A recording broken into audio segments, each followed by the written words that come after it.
ఇంక ముందుకు వెళదాం. వాక్యం జ్ఞాపం చేసుకుందాం. 2 కొరింథీయులు రాసే 2వ పత్రికలో 5వ అధ్యాయంలో 18 నుంచి 21 వరకు జ్ఞాపం చేసుకుందాం.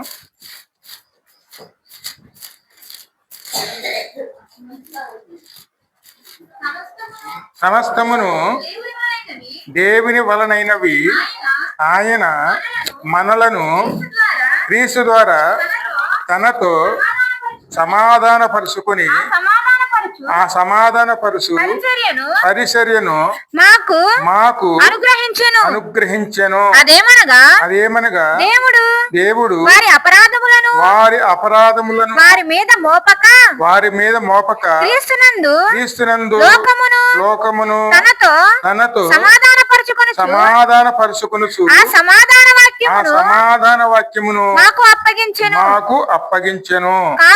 కావున దేవుడు మా ద్వారా వేడుకొనున్నట్లు మేము క్రీస్తుకు రాయబారులమై దేవునితో సమాధానపడుడని క్రీస్తు పక్షముగా మిమ్ములను బతిమాలుకొనుచున్నాము. ఎందుకనగా మనం ఆయన యందు దేవుని నీతి అగునట్లు పాపమెరగని ఆయనను మన కోసము పాపముగా చేసెను. హల్లెలూయా.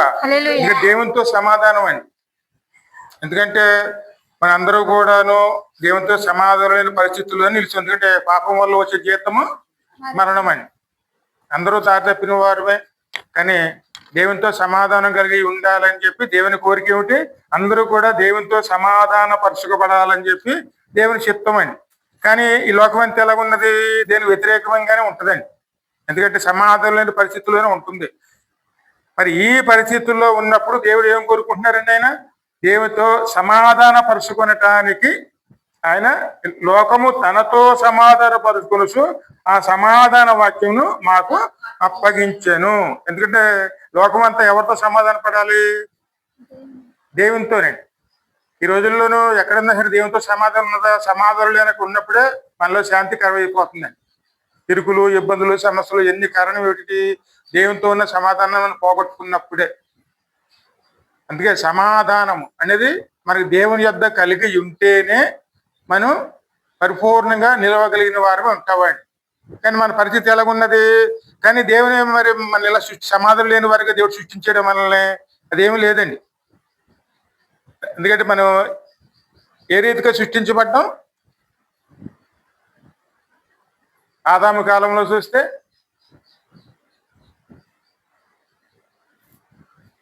మొదటి అధ్యాయం 26వ వచనంలో ఉంటుంది చూడండి.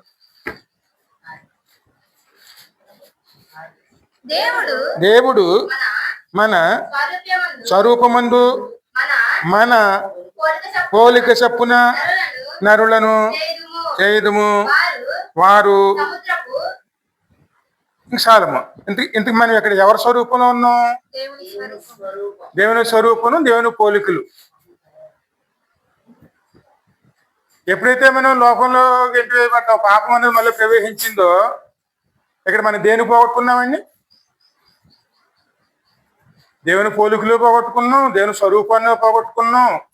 ఎప్పుడైతే మనం దేవుని దూరంగా వెళ్ళిపోయి లోకంలో బతకడం మొదలు పెట్టామని, ఈ పరిస్థితిలో ఉన్నప్పుడే ఇక్కడ అని ఆశపడుతున్నారు. ఇంకా ఏ విధంగా ఆశపడుతున్నారు? లోకమంతయు కూడా తనతో సమాధాన పరచబడాలి అని. అందరూ కూడా ఎవరితో సమాధానం ఉండాలండి? దేవునితో సమాధానం ఉండాలి. ఎందుకంటే దేవుని పోలికలు కలిగి ఉన్నాం మనం, దేవుని స్వరూపాన్ని కలిగి ఉన్నాం మనం. కానీ మన లోకంలోకి ఏంటంటే దేవుని వ్యతిరేక నిర్ణయం తీసుకున్నట్టు. ఎందుకంటే దేవుడు ఉన్న చోటు పరిశుద్ధమైంది. ఆ పరిశుద్ధమైన చోటులోను పాపానికి అక్కడ స్థానం లేదండి. అక్కడ ఏమాత్రం అపవిత్రత ఉండటానికి అక్కడ వీలు లేదు. కాబట్టి మనం బయటికి ఎంటివేయబడ్డాం. బయటికి ఎంటివేయబడిన తర్వాత మరి ఇక లోకంలో ఎలా ఉన్నాం? మనం ఇప్పుడు సమాధానం లేని పరిస్థితుల్లోనే ఉన్నామండి. అలాగని చెప్పని విడిచిపెట్టేశారు ఆయన? లేదు. ఎందుకంటే మనలో ఏమున్నాయి? వివేకము, జ్ఞానము, హృదయము, ప్రేమ, ఆత్మ అనేటువంటి దగ్గర 5 రకాల గుణాలు దేవుని యొద్ద నుంచి మనం పొందుకుని ఉన్నామండి. ఎందుకంటే వివేకము, జ్ఞానము, హృదయము, ప్రేమ, ఆత్మ. ఇవన్నీ లక్షణాలు ఎవరిలో ఉన్నాయి? మనలోనే ఉండాలి. ఇవన్నీ వీటితోనే మనల్ని ఆయన పోలికల్లో మనం సృష్టించారు. ఆయన హస్తంతోనే చేశారు మనల్ని. మరి ఇవన్నీ ఉన్నా మనము వీటినన్నిటినీ కూడాను అపరాధాల పాపముల వల్ల దోషముల వల్ల మనం పాడు చేసేసుకుని సమాధానం లేని వారి కింద మిగిలిపోయేవాడిని. అందుకే లోకంలో ఎవరికి సమాధానం ఉండదండి. అందుకే ఒకరినొకరు చూస్తే పడదు. ఇటువంటి పరిస్థితుల్లోనే ఉన్నామండి. ఈ పరిస్థితుల్లో ఉన్నప్పుడు ఇక్కడ దేవుడు ఏం కోరుకుంటున్నారండి అంటే సమాధానమైన పరిస్థితుల్లో మనం నశించిపోయే వారిగా ఉండాలా, లేకపోతే దేవుని పోలికలో ఉన్న మనం దేవునితో కలిసి ఉండాలా?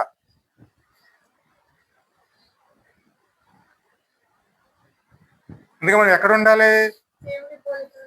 దేవుని పోలికలో ఉన్నాం కాబట్టి, దేవుని స్వరూపంలో ఉన్నాం కాబట్టి, దేవుని లక్షణాలు మనలో ఉన్నాయి కాబట్టి మనం ఎక్కడ ఉండాలి? దేవునితో ఉండాలి. కానీ ఆ లక్షణాలన్నీ మనం అంతా మరుగు చేయబడినాయి. అందుకని పాపం ఏమొచ్చి ఎప్పుడైతే మనకి అప్పివేసిందో ఆయన పోలికలన్నీ మనం పోగొట్టుకున్న వారునే మనం అవన్నీ కూడా మనం లేని వారి కింద మనం లోకంలోను సమాధానం లేని పరిస్థితుల్లోనూ ఉన్నాం. ఎందుకంటే మనకు సమాధానం ఉండదు, దేవునితో సమాధానం ఉండదు. ఇటువంటి పరిస్థితుల్లోనే ఇంకా మనం ముందు చదివితే ఎటువంటి పరిస్థితుల్లో మనం ఉన్నామంటే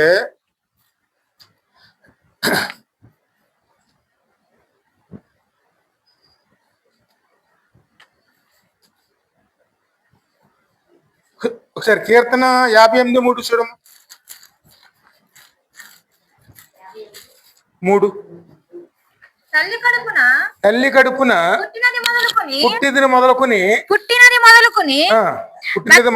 భక్తిహీనులు విపరీత బుద్ధిని కలిగి యుందురు. ఇంతగా పుట్టుకతో మనకి ఏమొచ్చింది? ఇప్పుడు విపరీత బుద్ధి తల్లి కడుపున పుట్టినది మొదలుకొని భక్తిహీనులు విపరీత బుద్ధి కలిగి యుందురు. పుట్టిన తోడనే అబద్ధములాడుచు తప్పిపోవుదురు. వారి విషము నాగుపాము విషము వంటిది. మాంత్రికులు చాలమ్మా. ఇక్కడ మరి పరిస్థితి ఎలా ఉన్నది? ఆ పోలికలు పోగొట్టుకుని ఈ పోలికలు సంపాదించుకున్నామండి. ఈ పోలికలన్నీ ఎక్కడ ఉంటాయి? లోకంలోనే మన పిల్లలు పుడుతున్నారు కాబట్టి, లోకంలోనే మనం ఉన్నాం కాబట్టి ఇక్కడ మనం ఎటువంటి పోలికలతో ఉన్నామండి? ఇప్పుడు విపరీత బుద్ధులు, పుట్టుకతోనే అబద్ధాలాడుతాం. వారి విషము అంటే వారిలో ఏముంటుంది? నాగుపాము విషం లాంటిదండి. ద్వేషాలు, అసూయలు, కోపాలు, మస్తరలాలు అవన్నీ ఉండి మనం ఏమవుతుంది? ఇక్కడికి కేవలం విశ్వ స్వభావంతోనే నిండిపోయి ఉన్నామండి. మరి మంది పరిస్థితి అదేవిధంగా మరొకసారి చూస్తే యెషయా గ్రంథం 53:6 చూడము.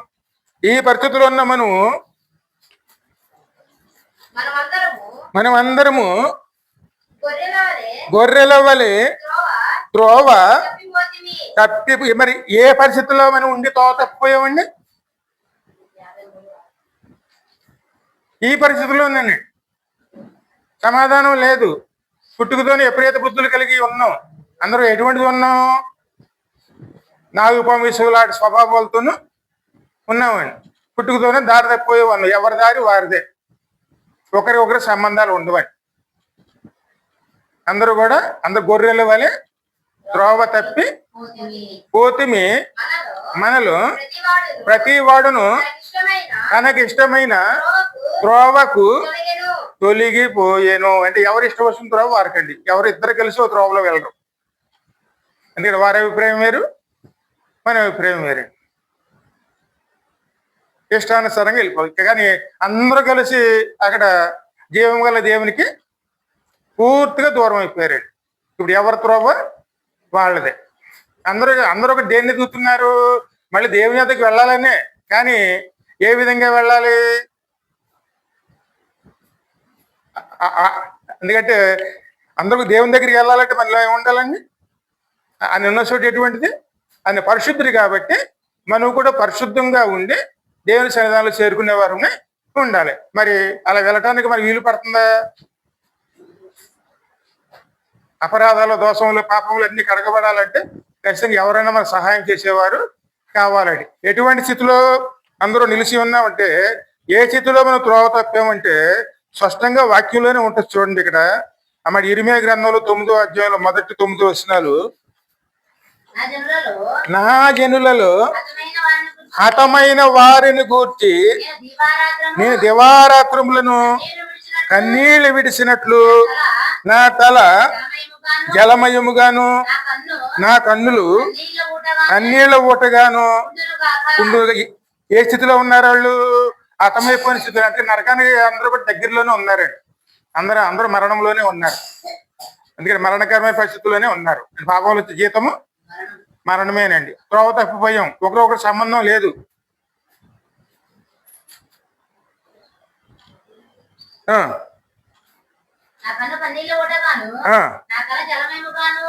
ఉండును గాక నా జనులందరూ వ్యభిచారులను ద్రోహుల సమూహమునై ఉన్నారు.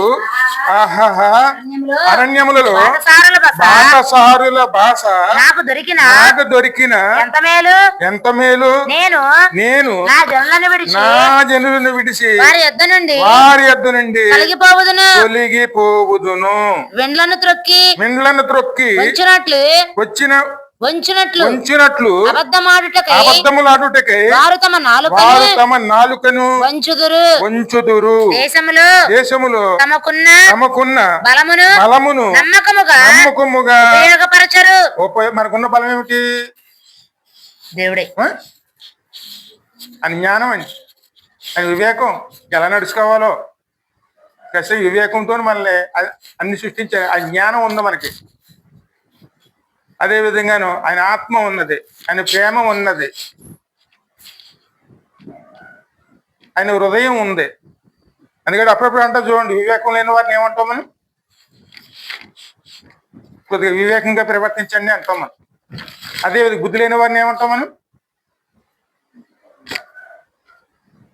అలా ఎందుకు చేస్తే బుద్ధి లేదా అని అంటామండి.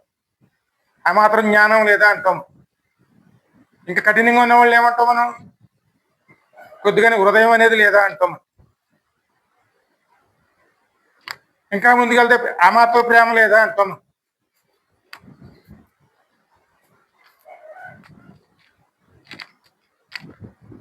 ఆఖరి చివరికి ఏమంటాం మనం? అంతేనండి, వారి దురాత్మ నడిపిస్తుంది అంటాం. అంటే అన్నిటిలో మనం కోల్పోయిన వారమునే ఉన్నామండి. ఎందుకంటే వారికి ఉన్న బలం ఏంది ఇప్పుడు? అంటే దేవుడు ఇచ్చిందని పోగొట్టుకున్నాం, లోకంలో ఉన్నదాన్ని సంపాదించుకున్నామండి. అందుకని నమ్మకం అనేది పూర్తిగా పోగొట్టుకున్న వారు మేము. ఏ స్థితిలో ఉన్నామంటే ఇప్పుడు ప్రతి పరిస్థితులు చూడండి, ఏ కుటుంబంలో కూడా ఒకరు పడదు. వాళ్ళ ఆలోచన వేరు, మన ఆలోచన వేరే ఉంటాయండి. అలాగే చూడండి, కనుక మన ఆలోచన ఎలాగెళ్తుంటే ఆయన మన కులపోడు కాబట్టి మనం చెయ్యాలి, లేకపోతే మన దేశముడు కాబట్టి మనం చెయ్యాలి, ఆయన మన బంధువు కాబట్టి మనం చెయ్యాలి. ఇటువంటి ఆలోచనలేనే. కనుక వాళ్ళు మన సంఘం వాళ్ళు కాబట్టి వాళ్ళతో ఉండాలి. అది బయట సంఘాలతో వారు సహవాసం చేయరు. అదే విధంగాను వాళ్ళ మతం వేరు, మన మతం వేరు, వారి దేవుడు వేరు, మన దేవుడు వేరు. ఎవరి త్రోవ వాళ్ళదండి. ఆలోచనలన్నీ ఇలాగే అయిపోయి. కానీ అందరూ కూడా ఏ స్థితిలో ఉన్నారండి? దేవునికి సమీపంగా లేరండి. కనీసం జ్ఞానం అనేది కానీ, ప్రేమ అనేది కానీ ఏది కూడా లేకుండాను ఎవరిష్టానుసారంగా వారు చేస్తూ ఉంటారండి. పక్క వాళ్ళు మోసం చేయటువంటి చాలా తేలికండి. ఎందుకంటే దేవుడు నమ్ముకున్న వాళ్ళు అంటారు చూడండి, వాళ్ళ మినిస్ట్రీ వేరు, మన మినిస్ట్రీ వేరు. వాళ్ళకి మనకి పొత్తులు ఉండవు. వాళ్ళది వేరు, మనది వేరు. అందరు కలిసి ఏం చేస్తున్నాం? ఏదంటే ఏసే శిలువ మీద అరవై బలి అయినప్పుడు అక్కడ ఉన్న సైనికులు అందరూ కూడా వస్త్రాలు పంచుకున్నారు, చీట్లు వేసుకుని. ఆ రకంగా మనం ఇక్కడ ఏం చేస్తున్నామండి? మా సంఘం బలపడాలంటే మా సంఘం బలపడాలి. అవతల వాళ్ళని ఏ విధంగా చేయొచ్చు,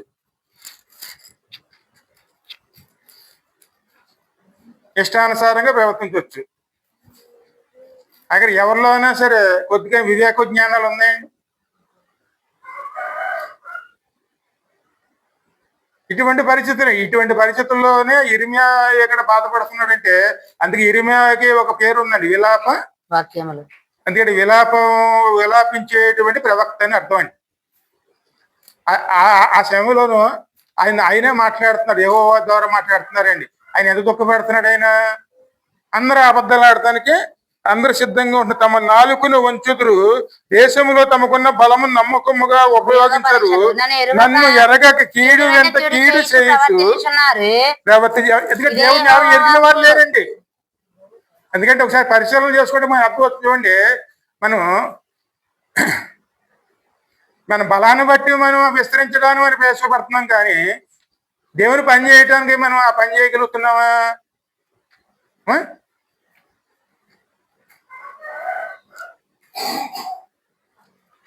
సేవకులైనా, విశ్వాసులైనా, లేదా ఎవరైనా, అన్యులైనా సరే, ఎవరైనా సరే తమ ప్రభావాన్ని చూపించడానికి పనిచేస్తున్నారా, లేకపోతే అది దేవుని మహిమపరచడానికి పనిచేస్తున్నారా? దేవుని మహిమపరచాలి. దేవుని మహిమపరచడానికి అయితే దేవుడు ఎక్కడ పెట్టాడో అక్కడే పనిచేస్తాం. దేవుడు ఎలా చేయమన్నారో అలాగే పనిచేస్తాం. కానీ దానికి అభ్యంతరపరచం, పక్కన ఉన్న వాళ్ళని మనం అభ్యంతరపడం. అక్కడ అంతా ఎలాగుంటాం? మనం సమాధానకరంగానే ఉంటామండి. కానీ ఇప్పుడున్న రోజులు ఎలాగున్నాయి?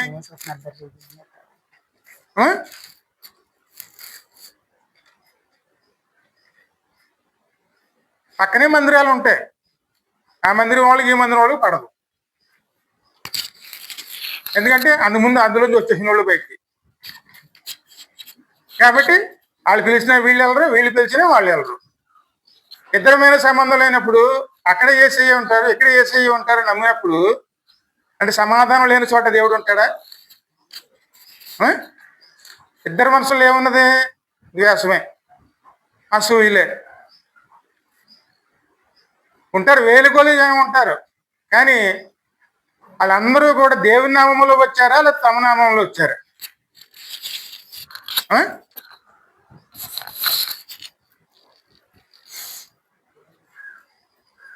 అందుకని ఎటువంటి చిత్తం చూడండి, సంఘాల పేర్లు దేనికి పెడతాం మనం?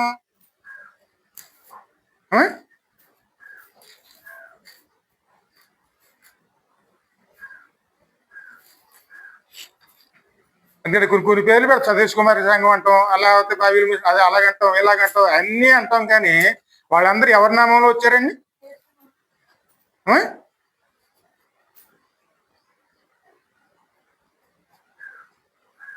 అందుకే అందులో ఉన్న వాళ్ళు ఎవరైనా సువార్త ప్రకటించి అందులోకి వెళ్ళిన వాళ్ళు ఎవరో ఉన్నారు?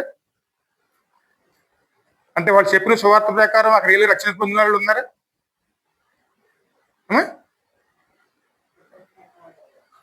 ఒక్కరిని చూపించండి. మేము అక్కడ వెళ్ళి రక్షణ పొందుకున్న వాళ్ళు ఎవరైనా ఉన్నారా?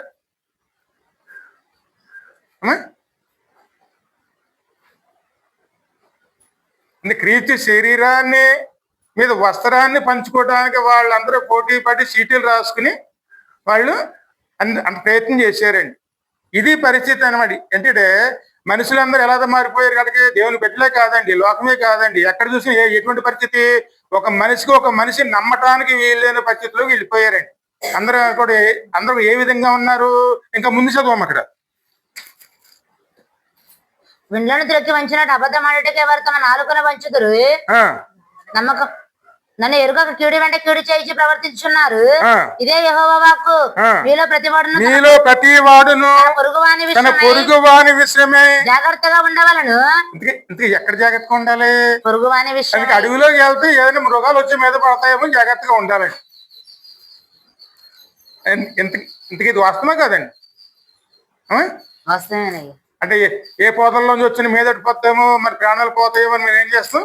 జాగ్రత్తగా ఉండి 4 వైపులు చూసుకుని ముందుకు నడుస్తూ ఉంటారు. కానీ మన పొరుగు వాళ్ళ యొద్దకు మనం ఎందుకు జాగ్రత్తగా ఉండవలసి వస్తుంది? అంటే ఈ మృగాల కన్నా మనుషులు ప్రమాదం అయిపోయారండి ఇప్పుడు. అవునయ్యా.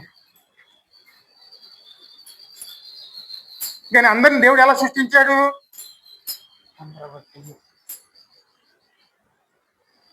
మన పోలిక చొప్పున. ఎందుకంటే ఇందాక ప్రార్థన చేసినప్పుడు మాట్లాడుతున్నారు చూడండి,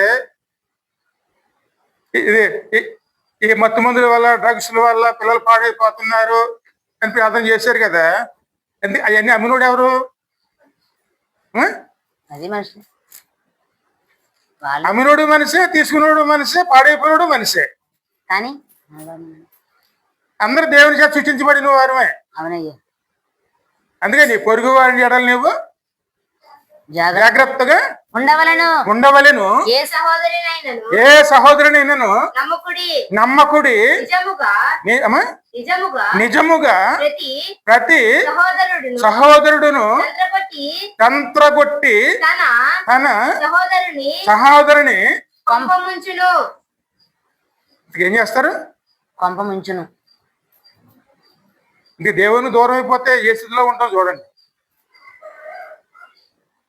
అందుకని ఏ బాంబులో అవసరం లేదండి నాశనం అవటానికి. దేవుని దూరంగా వెళ్ళిపోయాం అనుకోండి,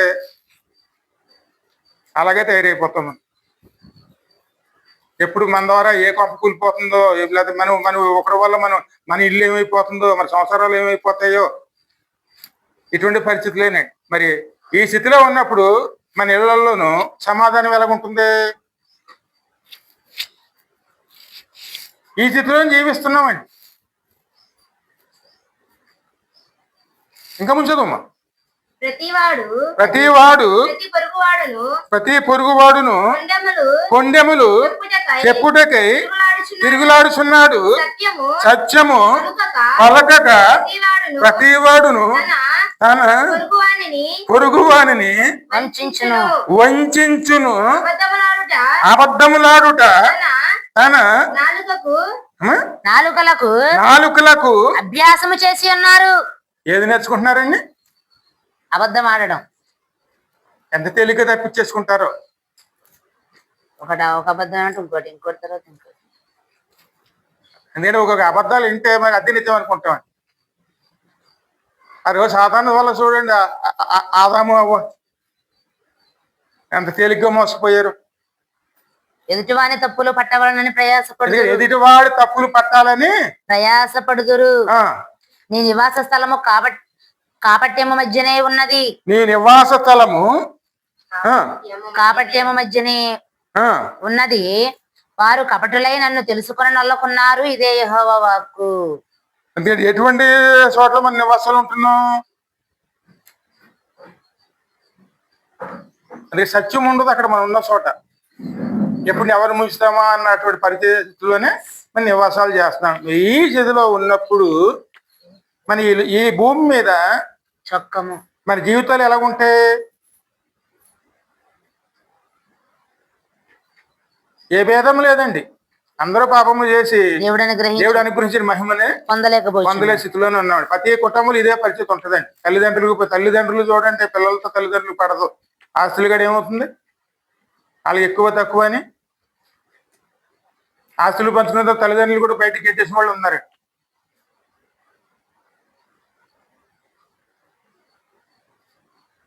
ఇటువంటి పరిస్థితి ఇవన్నీ రావడానికి కారణం ఏమిటి? మీరు వారిలోనే పాపమేనే.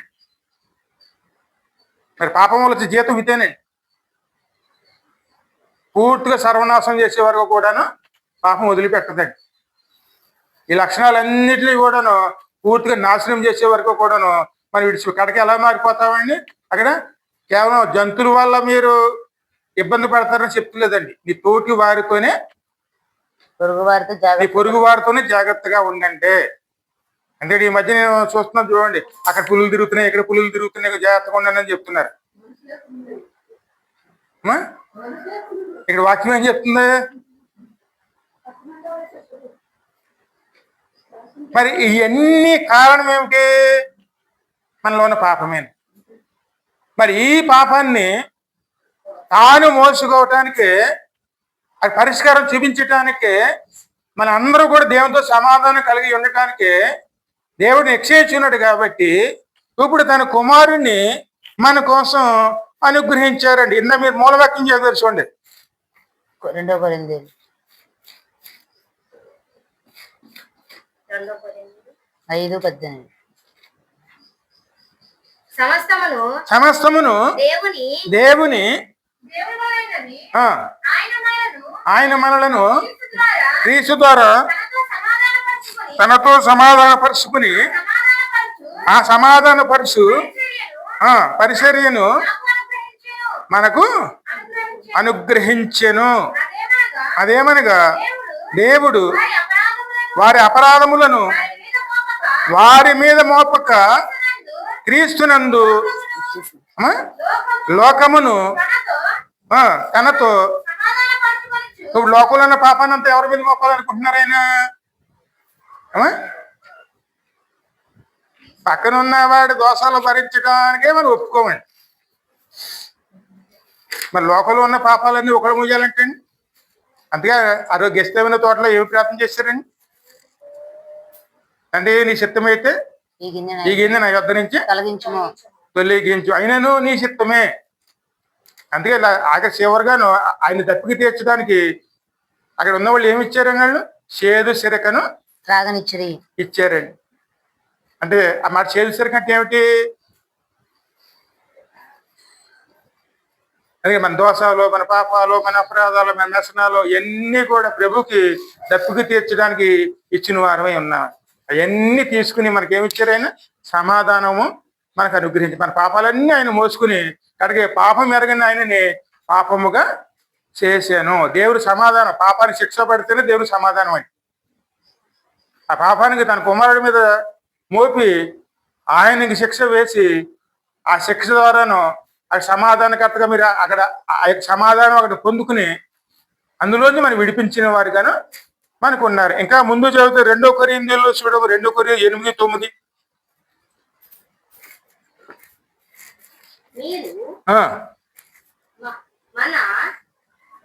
మీరు మన ప్రభు అయిన యేసుక్రీస్తు కృపను ఎరుగుదురు కదా.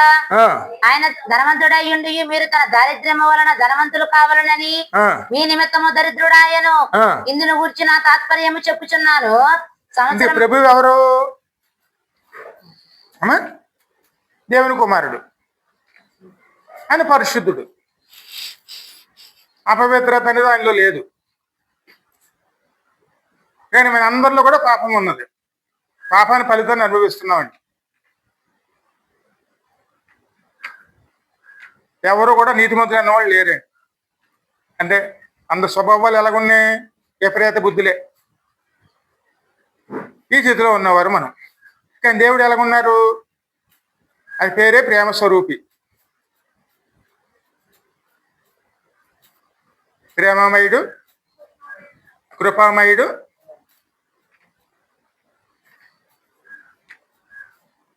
ఇంకా ఉన్నాయి కదా నామాలు. ప్రేమమయుడు, కృపామయుడు, దయామయుడు, కరుణామయుడు. అవన్నీ పేర్లు దేని సూచిస్తున్నాయి? ఆయన గుణగణాలు. అవన్నీ కలిగి ఉన్నవారు ఆయన.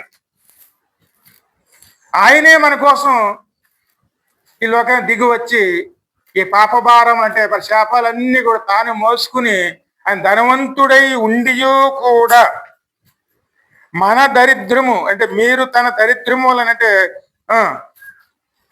ధనవంతులు కావాలనని మీ నిమిత్తము దరిద్రుడాయను. ఎందుకంటే మన పాప రుణానంతా కూడాను ఆయన భుజాల మీద మోసుకుని ఆ రుణానికి జీతం కింద తన రక్తం అంటే తన ప్రాణాన్ని వేల కింద చెల్లించేశారు. ఇప్పుడు మన రుణం అంతా ఎవరు తీర్చారు?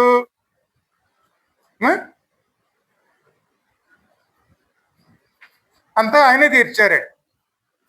ఇప్పుడు మనలో ఉన్నటువంటి ఆ పాపమనంతా కూడా తాను మోసుకుని తన పరిశుద్ధతనంతా మనలో నింపి మనల్ని ఆత్మీయ ధనవంతుల కింద మార్చారు, పరలోక ధనవంతుల కింద మార్చారు. అవన్నీ ఎవరిచ్చారు మనకి? అన్నీ ఆయనే ఇచ్చారు. కానీ మనలో ఉన్నది ఏమిటి? ఈ లోక పాపం అండి. పాపానికి వచ్చే జీతము మరణము. ఆ యొక్క మరణం ఎలాంటిది? శిలువ మీద మరణం అండి. అంటే అత్యంత హీనమైన మరణం. అంటే ఆ రోజుల్లోనూ ఎలా అందరూ చూస్తూ ఉండగా శిలువ మీద వేసిన శిక్షే ఆ యొక్క మరణం అండి. అన్ని మరణాల కన్నాను హేయమైన మరణము ఒక శిలువ మరణం అండి. ఆ మరణానికి ఎవరికి వేశారు? ఆ మరణాన్ని తాను భరించాడు.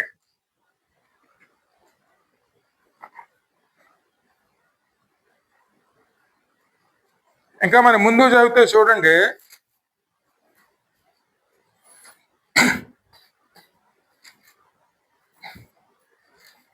మొదటి కొరింథీయులు 6వ అధ్యాయంలో చివరి వచనం చూడు. ఆ. ఆ.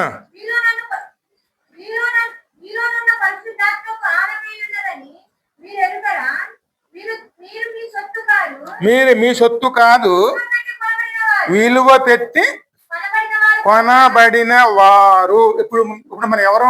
మీ దేహంతో దేవుని మహిమపరచుడి. దేవుని ఆయన కలవరి సిలువ మన తరపున ఆయన సిలువ మీద వేలాడకపోతే, మన తరపున ఆయన బలి అవ్వకపోతే అక్కడ బలి అవ్వాల్సింది ఎవరు? కేవలం మనమేనండి. ఇప్పుడు మనం ఎందువల్ల విడుదల పొందుకున్నాం?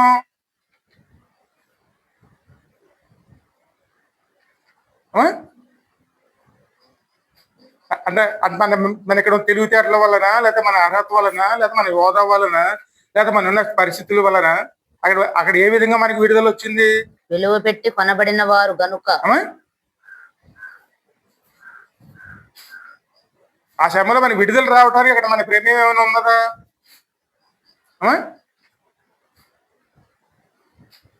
ఎందుకంటే మన ప్రేమ ఏమీ లేదండి.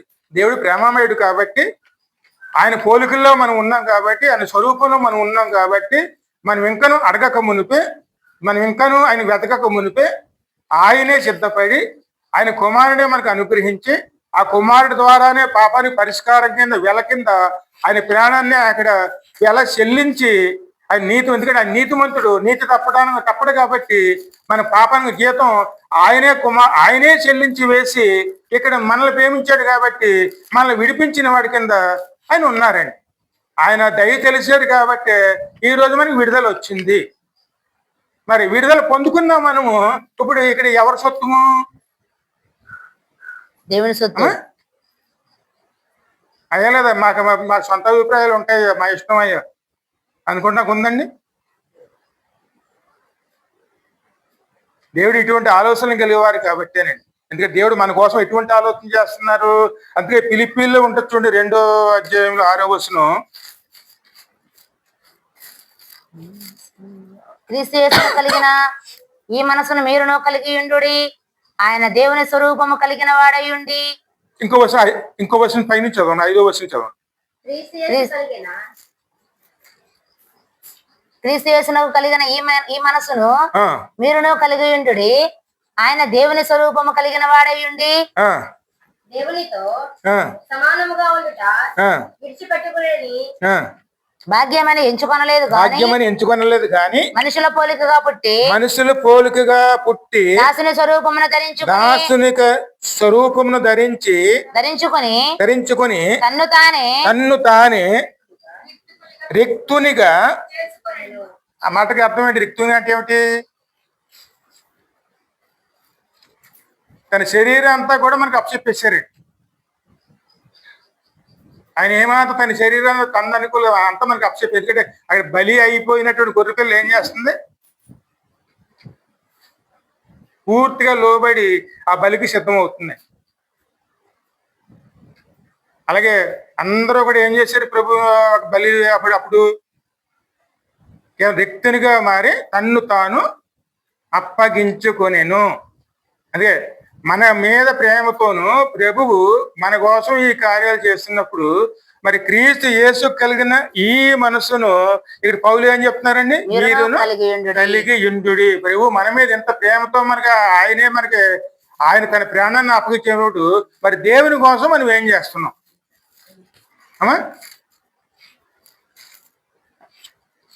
మరియు ఆయన ఆకారమందు మనుషుడుగా కనబడి మరణము పొందునంతగా, అనగా శిలువ మరణము పొందునంతగా విధేయత చూపిన వాడై తన్ను తాను తగ్గించుకొనెను. అందుచేత పరలోకమందున్న వారిలో గాని, భూమి మీద ఉన్న వారిలో గాని, భూమి క్రింద ఉన్న వారిలో గాని ప్రతివాని మోకాలను యేసు నామమున వంగునట్లును, ప్రతివాని నాలుకయు తండ్రి అయిన దేవుని మహిమార్థమై యేసుక్రీస్తు ప్రభు అని ఒప్పుకున్నట్లును దేవుడు ఆయనను అధికముగా హెచ్చించి ఈ మనసు మనసు అందరి కోసం తాను బలి అయిపోయాడు. మరి ఆయన నామములో ఉన్న మనము, ఆయన నమ్ముకున్న మనము మరి ఏ మనసు కలిగి ఉండాలి? ఇతరుల ఎడల మనం అంటే ఇతరుల వల్లను దేవునికి వల్ల మనం ఏ మనసు కలిగి ఉండాలి?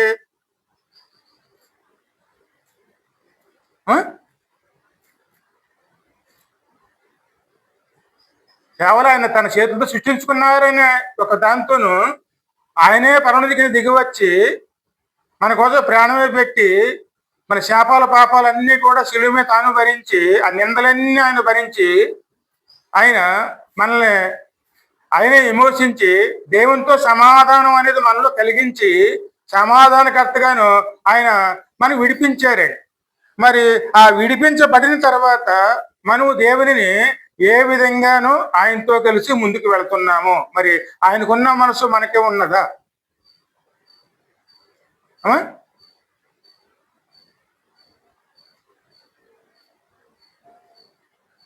అంటే ఎప్పుడు కూడా దేవుడు మనకు చేయాలనుకుంటే, ఎందుకంటే మనం కూడా దేవుని చేయవలసినవి ఉంటాయి కదా కొన్ని.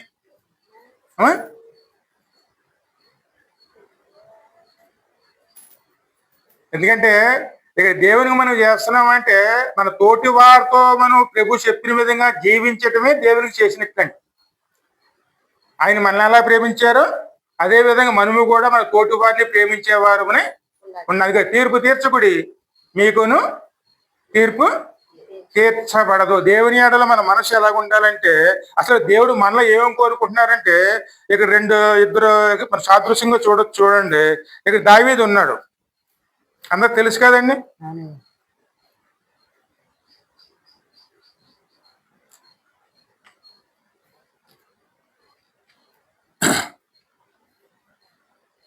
మొదటి దినవృత్తాంతములు 17వ అధ్యాయం చూడు, మొదటి 6 వచనాలు. 17వ అధ్యాయములు మొదటి దినవృత్తాంతములు 17 మొదటి 6 వచనాలు. దావీదు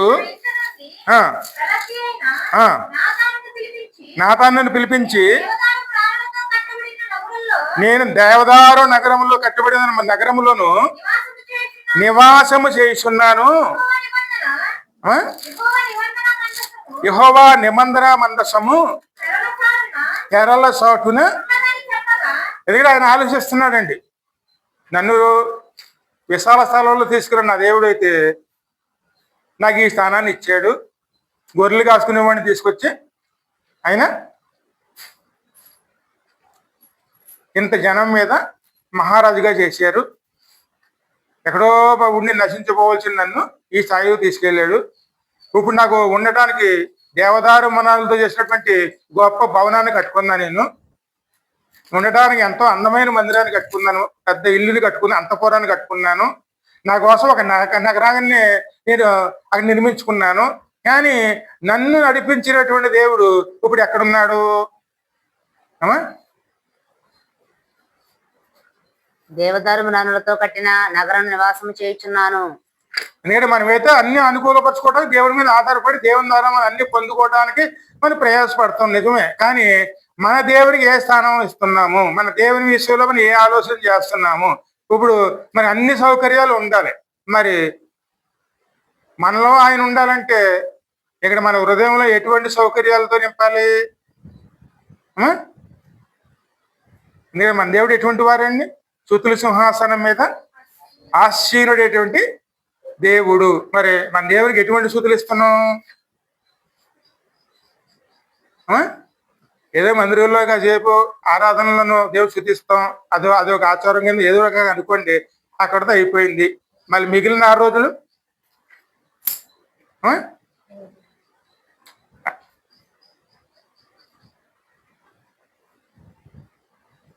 రోజులు ఎక్కడ కూర్చోబెడతాను?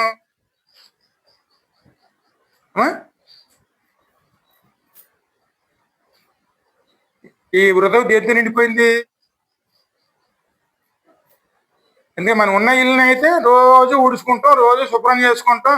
ఎక్కడ అలంకరణ తక్కువైతే అలంకరణలు అన్నీ కూడా సమకూర్చుకుంటాం, లేరు అన్ని తీసుకొచ్చి ఇంట్లో వేసుకుని మనం సంతోషపడతాం. కానీ మన హృదయంలోను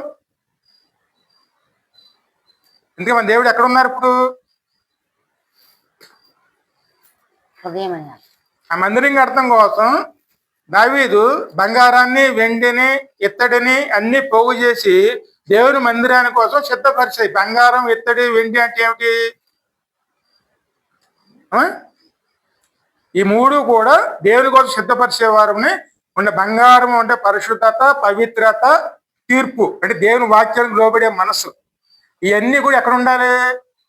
మన హృదయంలో నింపబడాలండి. ఈ నింపబడిన హృదయంలోనే దేవునికి స్తుతుల సింహాసనం మీద ఆయన్ని ఆశీనుడు చేసేవారుని ఉండాలి. ఎందుకంటే మనం ఉన్న చోటనే మనం ఉండటానికి మనం ఎప్పుడు శుభ్రంగా చేసుకున్న అన్ని శుభ్రంగా చేసుకుంటాం. మరి దేవుడు ఉన్న చోటు మరి ఎలా ఉండాలి? పరిశుద్ధత లేకుండానా? పరిశుద్ధత లేకుండాను, పవిత్రత లేకుండాను, దేవుని తీర్పుకు లోబడకుండాను, అటువంటి చోట మనం కేవలం కుర్చీ కూడా లేకుండా, కుర్చీ అంటే స్తుతులు కూడా లేకుండాను ఆయన ఆరాధించలేని స్థితిలోను మరి రోజంతా కూడా ఆయన ఎక్కడ కూర్చోవాలండి? అందుకని ఈ మాటగా ఒక సందర్భంలో యేసయ్య అన్నారు చూడండి. ఎందుకంటే మనం ఏ ఆలోచన చేస్తామంటే ఏం తింటే పాపం వస్తుందో అనుకుంటాం మనం. అందుకే మన తిన్నదాల వల్ల పాపం వస్తుందా? ఈ కడుపు నింపుకోవడానికి తిన్నదాని వల్ల మనకు పాపం వస్తుందా? లేకపోతే మన కడుపులోంచి బయటకు వచ్చేదాని వల్ల పాపం వస్తుందా?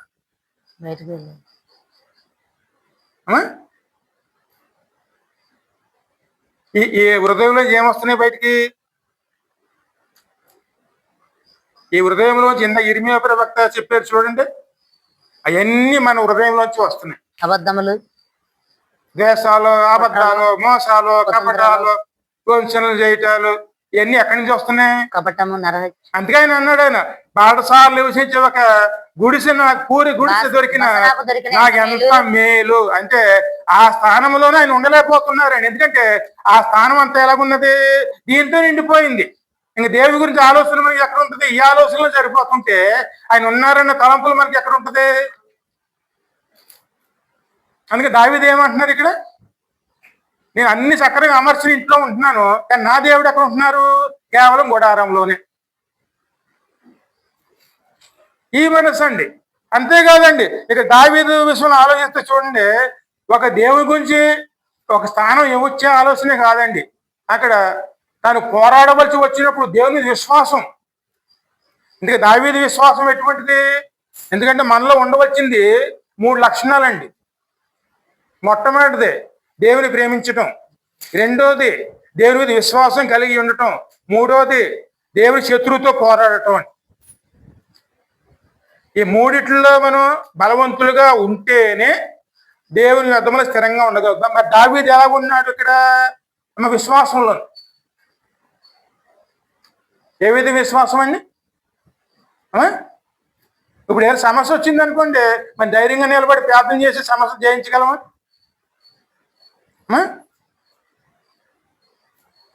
మరి ఆ స్థితిలో ఉంటే ఇక దేవుళ్ళు ఉండమనే ప్రయోజనం ఏంటి?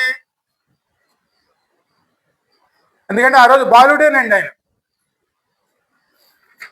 ఆ రోజు మేకలు కాసుకుని వాడిని ఆపి వాళ్ళ నాన్నగారు ఏం చెప్పారు? జున్ను వండాను, జున్ను తీసుకుని పట్టుకెళ్ళి మీ అన్నగారు అక్కడ యుద్ధానికి వెళ్ళారు అక్కడికి అని చెప్పి ఆయన పంపించారండి. అక్కడికి వెళ్ళేటప్పుడు గొలియాత్ అనే ఒకటి వచ్చి అక్కడ ఫిలిప్పీలు మందం తీసుకొచ్చి ఫిలిప్పీలతో వచ్చాడండి. వాడు వచ్చి ఇశ్రాయేలు ప్రజల మీద సవాలు చేస్తున్నాడు, నన్ను ఓడించగలవాడు ఎవరన్నా మీలో ఉన్నాడా అని చెప్పి అక్కడ పెద్ద కొండ మీద నుంచి అందరినీ సవాలు చేస్తున్నాడు. రండి నా మీద యుద్ధం చేయండి, నన్ను గెలవండి చూద్దాం అని చెప్పి అందరూ కూడా సేవలు చేస్తున్నాడు. సేవలు చేస్తున్నప్పుడు అందరూ వారు ఉన్నారు. కొంతమంది వెళ్ళారు, వీరులు వెళ్ళారండి. వీళ్ళైతే వారిని ఈగలు చంపినట్టు చంపేసాడండి. ఎవరిని వదిలిపెట్టలేదు. ఎల్లుడు ఎలా చనిపోయారు. కాడికి సౌలు వెళ్తాను కూడా తెరిచిపోయాడు. ఎవరు లేరు, వెళ్ళి వాళ్ళు ఎవరు లేరండి. అందరికి గందరగోళం అయిపోయింది. ఆ సమయంలో దీన్ని వెళ్ళాడు. అక్కడ ఉన్న పరిస్థితిని చూసి ఏటి ఇలాగైంది, ఏమిటి ఇలాగున్నారు ఏంటంటే వాళ్ళు అంటారన్నమాట. ఆ ఫిలిప్పీలో ఒకటి వచ్చి మన మీద యుద్ధానికి సిద్ధంగా వస్తున్నాడు, వాడు జయించేవారు మనలో ఎవరో లేరు, వాడు ఇష్టానుసారంగా మాట్లాడతాడు అన్నప్పుడు దీని యుద్ధానికి బయలుదేరతాడండి. కానీ ఆయన వయసు ఎంత అప్పుడు? కేవలం బాలుడు. వాళ్ళ అన్నగారులు అంటారన్నమాట, ఏంటి నీకు అక్కడ మేకలకు చెప్తే మేకలన్నీ గాలికి వదిలేసి ఇక్కడ యుద్ధం చూస్తానికి వచ్చావా అని చెప్పి ఆయన మందలిస్తారండి. అంటే అంత బాలుడుగా ఉన్నవాడు. అటువంటి వారి మనసు ఎలాగున్నది? నా దేవుడిని తిరస్కరిస్తాడా అని చెప్పి ఈయన నేను యుద్ధానికి వెళ్తానని చెప్పి ఆయన సిద్ధపడతాడు. యుద్ధానికి వెళ్ళినప్పుడు ఆరు ఆరు ఆ సమయంలో కూడాను ఆ రాజైన సౌలు ఈ బాలుని పంపించడానికి ఇష్టం లేకపోతే, లేదు మీరు నమ్మండి నేను వెళ్తానన్నప్పుడు ఆయన ధరించినటువంటి అన్ని ధరింపజేసి, యుద్ధానికి ముందు ధరిస్తారు చూడండి ఆయన కవచాలు, అవన్నీ కూడాను దావీదు ధరింపజేస్తే వాటిని మొయ్యలేకపోయాడండి. వాటిని మొయ్యలేక ముందుకు పడిపోతే, ఇవన్నీ నాకు అలవాట్లేదని చెప్పి తీసి అవతల పాడేసి ఆయన యుద్ధానికి ముందుకు వెళ్ళాడండి. యుద్ధానికి ముందుకు వెళ్ళినప్పుడు ఏం తీసుకున్నాడు? చిన్న ఒడిశాల, అంటే మేకలు కాసినప్పుడు ఆయన చేతులు ఏముండదండి, చిన్న ఒడిశాలు తీసుకుని కింద ఉన్న 5 గులకరాళ్ళు తీసుకుని అని ముందుకెళ్ళాడండి. ఆ సమయంలో ఎవరు వచ్చారు? ఈ ఫిలిప్పీయుడు కింద దిగి వస్తూ అనుకుంటాడు, నాతో యుద్ధానికి వచ్చే వాళ్ళు ఎవరు రండి అన్నప్పటికీ ఈయన ఏ కుర్రోడు కనపడతాడు. ఆ విషయం చదవండి, ఆ మాట ఎక్కడ ఉంటుందంటే 17:43 నుంచి చదవమా. ఫిలిస్తీయుడు కర్ర తీసుకుని, నీవు నా మీదికి వచ్చుచున్నావే, నేను కుక్కనా అని దావీదుతో చెప్పి. దావీదు ఎలా కనబడుతున్నాడండి?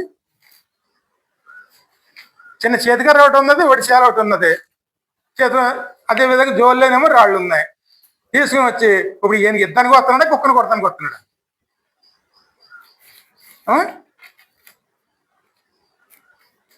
ఆయన అంటున్నాడు, ఆయన నేను కుక్కనా, నన్ను కొడతానికి అని దావీదుతో చెప్పి తన దేవతల పేరట దావీదును శపించెను. నా దగ్గరకు రమ్ము, నీ మాంసమును ఆకాశ పక్షులకును భూమృగములకును ఇచ్చివేతులని ఆ ఫిలిస్తీయుడు దావీదుతో అనగా, దావీదు, నీవు కత్తి ఈటియు బల్లెమ్మను ధరించుకుని నా మీదకి వచ్చున్నావు, అయితే నీవు తిరస్కరించిన ఇశ్రాయేలీయుల సైన్యములకు అధిపతి యెహోవా పేరట నేను నీ మీదకి వచ్చుచున్నాను. నీ బలముతోను కత్తితోను ఈటులతోను అన్నిటితో నువ్వు వస్తున్నావు, కానీ నేను ఎవరితో వస్తున్నాను తెలుసా? నా దేవుడైనటువంటి యెహోవాతోనే, ఆయన పేరులోనే నేను వస్తున్నాను. సాతానుతో మన పోరాటం ఏ విధంగా ఉంది? నా చేతికి అప్పగించును. ఏ విధంగా విశ్వాసం ఉందండి? ఇప్పుడు కూడా మనం ఏం అడుగుతామండి? మా కోసం ప్రార్థన చేయండి, మా కోసం ప్రార్థన చేయండి. ఎన్నాళ్ళు ప్రార్థన చేస్తారు?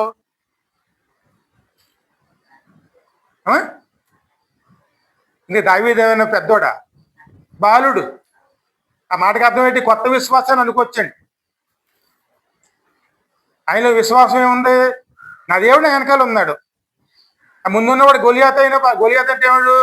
అక్కడ ఉన్న అందరిలోనే బలవంతుడు. ఎంత బలవంతుడు అయితే నాకెందుకు? నా వెనకాల ఉన్నవాడు లోకంలో ఉన్నవాడు కన్నా గొప్పవాడు. ఆ విశ్వాసం ఎవరిలో ఉండాలి? మరి ఆ విశ్వాసం లేకపోతే దేవునిలో మన పరిపూర్ణ ఎలాగొస్తామండి? ఇంక దేవుని బట్టి ఎలా ఉండాలనుకుంటున్నాడు దేవుడు? అక్కడ తన మీద పరిపూర్ణంగా ఆనుకునే మనసు అండి. నా దేవుడు నాకున్నాడని చెప్పి ఎవరిని ఎదిరించాడండి?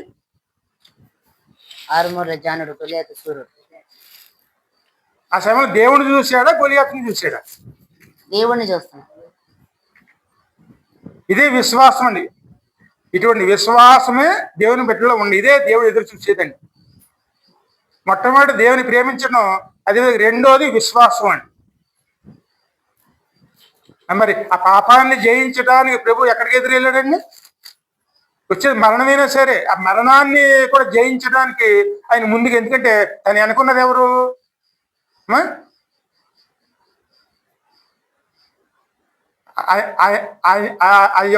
ఆయన వెనకాల ఉన్నది ఎవరండి అప్పుడు?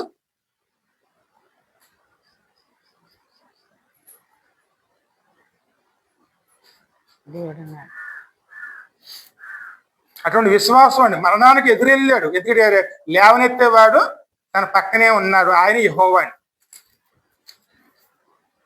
అంటే క్రీస్తు యేసు కలిగిన ఈ మనస్సును మీరును కలిగి ఉండుడి. మరణకరమైన సమస్య అయినా సరే మన దేవుడు మనకు ఉన్నాడని మనం ఎప్పుడైతే దాన్ని ఎదుర్కొనేవారు ఉంటామో ఖచ్చితంగా విజయం ఎవరికి వస్తుంది?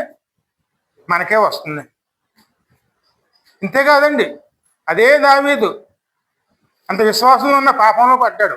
పాపంలో పడిపోయినప్పుడు, పాపం విషయంలో దేవుడు హెచ్చరిక పంపినప్పుడు ఆ హెచ్చరికను ఎలా తీసుకున్నాడు?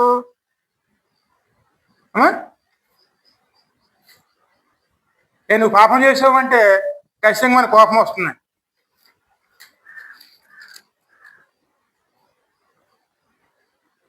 మీరు ఆ సమయంలో మహారాజుగా ఉన్నాడు. అయినా సరే దేవి సేవకుడు వచ్చి నువ్వు పాపం చేసావు అనగానే వెంటనే ఆయన ఏం చేసుకున్నాడండి? వెంటనే దేవుని వైపు తిరిగి తన పాపం విషయంలో దేవుని ఆశ్రయించి పాపంలోంచి విడుదల పొందుకునే వారి కింద మనం. అందుకే ఆయన ఆయన ఏమన్నారంటే నా హృదయానుసారి అటువంటి సాక్ష్యాన్ని అని పొందుకున్నాయి. మొత్తం 51వ కీర్తన అంతా కూడా దాని గురించి మొదటి 4 వచనాలు చదవమ్మా. నీ కృప చొప్పునే నన్ను కరుణింపుము, బాహుల్యము చొప్పున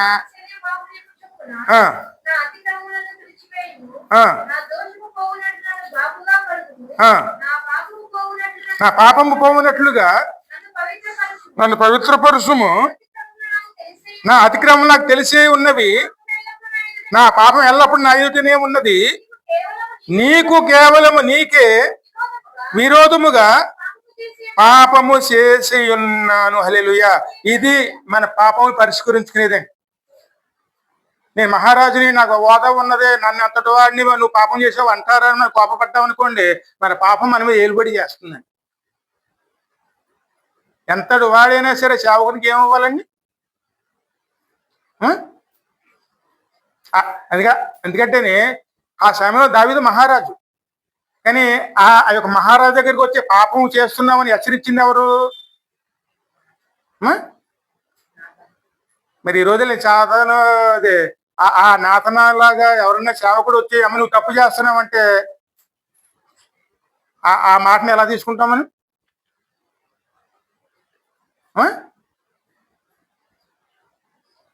అయినా మందిరాన్నైనా మానేస్తాం,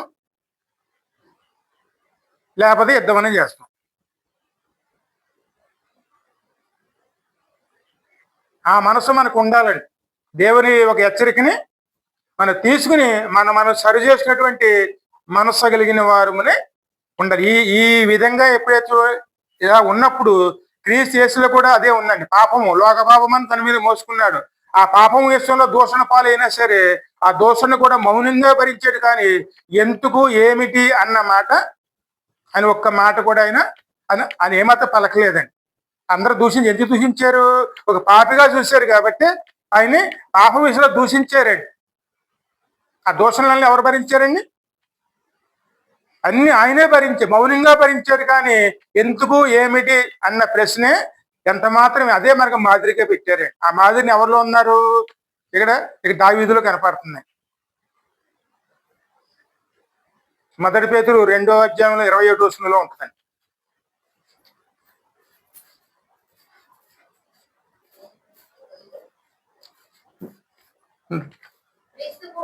క్రీస్తు కూడా మీ కొరకు బాధపడి మీరు తన అడుగుజాడల యందు నడుచుకొనినట్లు మీకు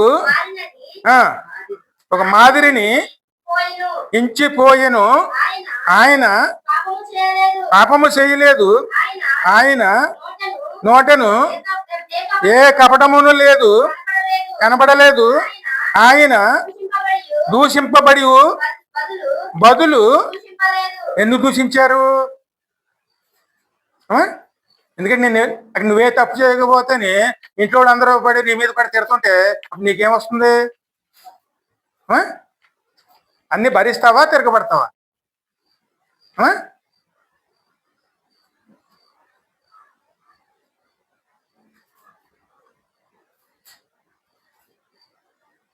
ఆ మనసు మనలో ఉంటుందా? ఈ మనసు ఎవరిలో ఉంది? ఈ మనసు కలిగి ఉండి మనలో ఉన్న పాపం విషయంలో మన దూషణ పాలైనా సరే అవన్నీ కూడా భరించుకుంటూ దేవుని యొద్దకు వెళ్ళి దాన్ని మనం పరిష్కరించుకునే వారునే ఉండాలి. పాపాలు పెట్టుకుని మనం దేవుని ముద్దుకి వెళ్ళకూడదండి. పాపములో విడుదల కోసమే దేవుని సమీపించే వారునే ఉండాలి. దేవునితో మనకి ఏం కావాలి? సమాధానం. దాన్ని వెతికే వారమే ఉండి సమాధానం వెతికి దాన్ని పట్టుకునే వారునే ఉండాలి. అందుకే దావీదులో ఎటువంటి మనసు ఉన్నది? క్రీస్తు యేసుక్రీస్తుని ఈ మనసును కలిగి ఉన్నాడు కాబట్టి అతను ఏమన్నారైనా నా హృదయానుసారి. ఇంకా నువ్వు మన నెహమ్యా చూడండి, ఇంకా ముందుకెళ్తేనే ఆ మాట మీరు చదువు. నెహమ్యా గ్రంథం 1వ అధ్యాయం 2 నుంచి 6 వరకు చదువు. ఈ ఒక్క వచనం ముగింపు చేసుకుందాం. 1వ అధ్యాయం 2 నుంచి 6 వచనాలు. నా సహోదరులలో కానానీయులను కానానీయులు ఒకడును, ఆ, యూదులలో కొందరును వచ్చిరి. యూదులలో కొందరును వచ్చిరి. చెరపట్టబడిన శేషములో ఆ, తప్పించుకొనిన యూదులను గూర్చియు, ఆ, యెరూషలేమును గూర్చియు ఆ. నేను అడుగగా, ఎందుకంటే బబులోని రాజు వచ్చి వాళ్ళు యుద్ధం చేసి అందరిని తీసుకుపోయి ఆ నగరం అంతా తగలబెట్టేసినప్పుడు అక్కడ ఉన్న వాళ్ళు కొంతమంది ఈయన దగ్గరికి వచ్చినప్పుడు ఆ వారు చెరపట్టబడిన వారిలో శేషించిన వారు ఆ దేశంలో బహుగా శ్రమను నిందను పొందుచున్నారు. ఆ మరియు యెరూషలేము యొక్క ప్రాకారము పడద్రోయబడినది, ఆ దాని గుమ్మములను అగ్ని చేత కాల్చబడినవని నాతో చెప్పిరి. వాళ్ళు వచ్చారండి. ఎందుకంటే వాళ్ళు వచ్చేటప్పటికి నెహమ్యా ఎక్కడ ఉన్నాడు? ఈ రాజు దగ్గర బానిస కింద ఉన్నాడు. బానిస కింద ఉన్నప్పుడు తాము ఉంటున్న ఊర్లోంచి కొంతమంది వచ్చారంటే వెంటనే ఈయన పిలిపించుకున్నాడండి. పిలిపించుకుని అడుగుతున్నాడు అన్నమాట, మన వాళ్ళు అందరూ బాగున్నారా అని. అందరూ బాగున్నారా అని అడిగినప్పుడు వాళ్ళు చెప్తున్నారంట, ఏం బాగున్నారు, మన నగరం అంతా కాల్చేశారు, మొత్తం నగర ద్వారాలన్నీ తగలబెట్టేశారు, తలుపులు తగలబెట్టేశారు, అన్ని పాడు చేసేసారు, ఇక్కడ దేవుని మందిరం కూడాను శిథిలం చేసేసారు, ఏం బాగున్నది, అటు కుర్రోళ్ళు అందరినీ బానిసల కింద తీసుకెళ్లిపోయారు, ముసలోళ్ళం మేమే పడి ఉన్నాం, ఎవరికి శాంతి లేదు, సమాధానం లేదు, ఏదో ఉంటున్నాం అలాగా అని చెప్పి ఈయన దగ్గరికి వచ్చి ఆ మాట చెప్పారు. చెప్పిన వెంటనే ఈయన ఏం చేశాడండి? ఈ మాటలు ఆ విన్నప్పుడు వినినప్పుడు నేను కూర్చుండి ఏడ్చి కొద్ది దినములు దుఃఖముతో అమ్మా ఇది ఉపవాసాలు ఎందుకు ఉంటాం మనం? ఇంతకు మనం చేసే ఉపవాసాలు దేనికోసం? ఒక క్షణం ఆలోచించండి. ఇక్కడ నెహమ్యా ఎవరి కోసం ఉపవాసం ఉంటున్నాడు అండి? ఎందుకోసం ఉపవాసం ఉంటున్నాడు? కొద్ది దినములు ఏడ్చి ఉపవాసం ఉండి ఆకాశమందలి దేవుని ఎదుట ఎటువంటి విజ్ఞాపన చేస్తా? చదువు అక్కడ ఇంకా.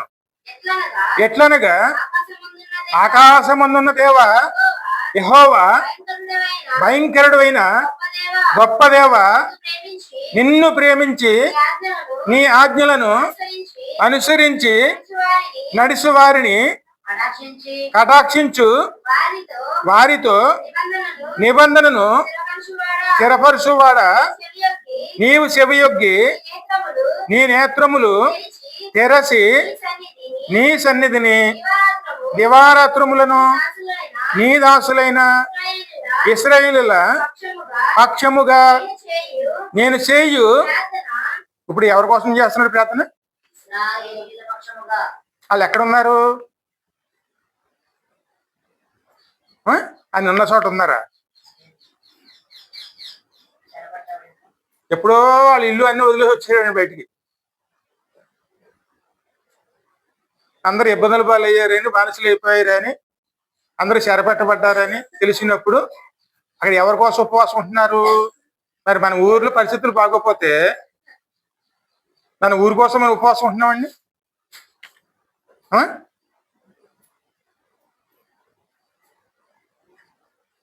ఇంకా మన ఇబ్బందులు పోవడం కోసం మనం ఉపవాసం ఉంటాం, కానీ ఎదుటివారు ఇబ్బందులు పోవాలని ఉపవాసం ఉంటాం.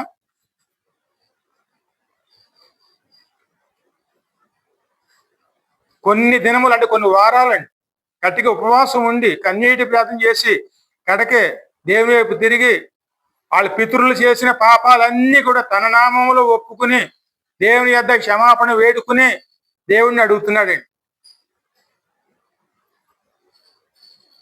మరి అంత శ్రద్ధగా ఆయన ఆ మనసు కలిగి ఆ ప్రజలందరి కోసం దేవుని యొద్ద గట్టిగా ఉపవాసం ఉండి ఆయన కన్నీటి ప్రార్థన చేస్తున్నారంటే ఆయనకున్న మనసు ఎటువంటిది?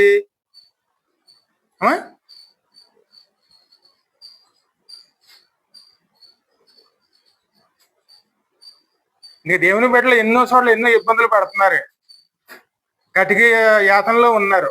మరి వారి కోసం మనం ఏం చేయాలి? ప్రార్థన చేస్తాం, కనీసం ఉపవాసం ఉంటాం. అవి ఒక ఉపవాసం దేనికోసం ఉంటాం మనం? మన అవసరాల కోసం. కానీ ఇక్కడ నెహమ్యా ఎవరి కోసం ఉన్నాడు? అన్న ప్రజలందరూ, ఇక్కడ ఉన్న వాళ్ళందరూ చూడండి పాపంలో పడిపోయి దూరం అయిపోతుంది, దేవునికి దూరం అయిపోతున్నారు, వాళ్ళు నశించిపోతున్నారు అని చెప్పి మనం కన్నీటితో మనం దేవుని వేడుకోవటానికి ఉపవాసం ఉండగలుగుతున్నామండి.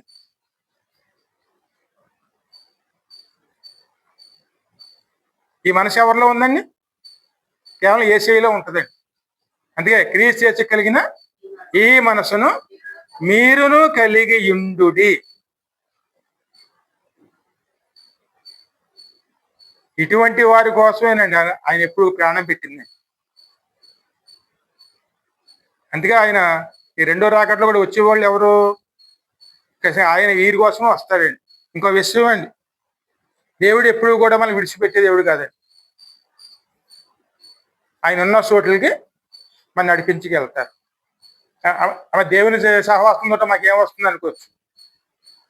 ఆనాడు దేవుడు అబ్రహాముని పిలిచాడు. అబ్రహాం వంశంలోంచి అక్కడ 12 మంది వచ్చే 12 మంది గోత్రికులు వచ్చారండి. ఆ 12 మంది గోత్రికులు ఎవరు? యాకోబు వంశంలోంచి. ఈ 12 మందిని అదే విధంగాను ఇక్కడ యేసయ్య పిలుపు ద్వారా ఒక 12 మంది శిష్యులు వచ్చారు. మరి ఈ 12 24 మంది ఎక్కడ ఉన్నారు ఇప్పుడు?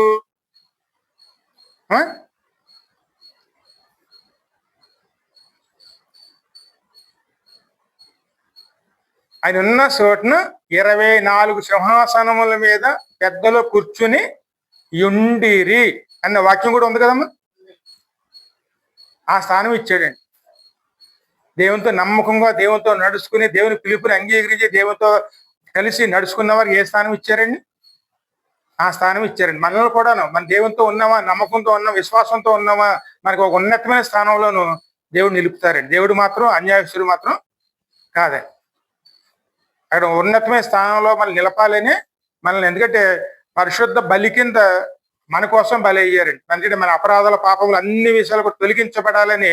ఇంకా చివరిగా ఒక వచనం ఉంటుంది చూడండి, చదివేసి ముగించేసుకొని. ఎపిసిలు 5:2 చదువు.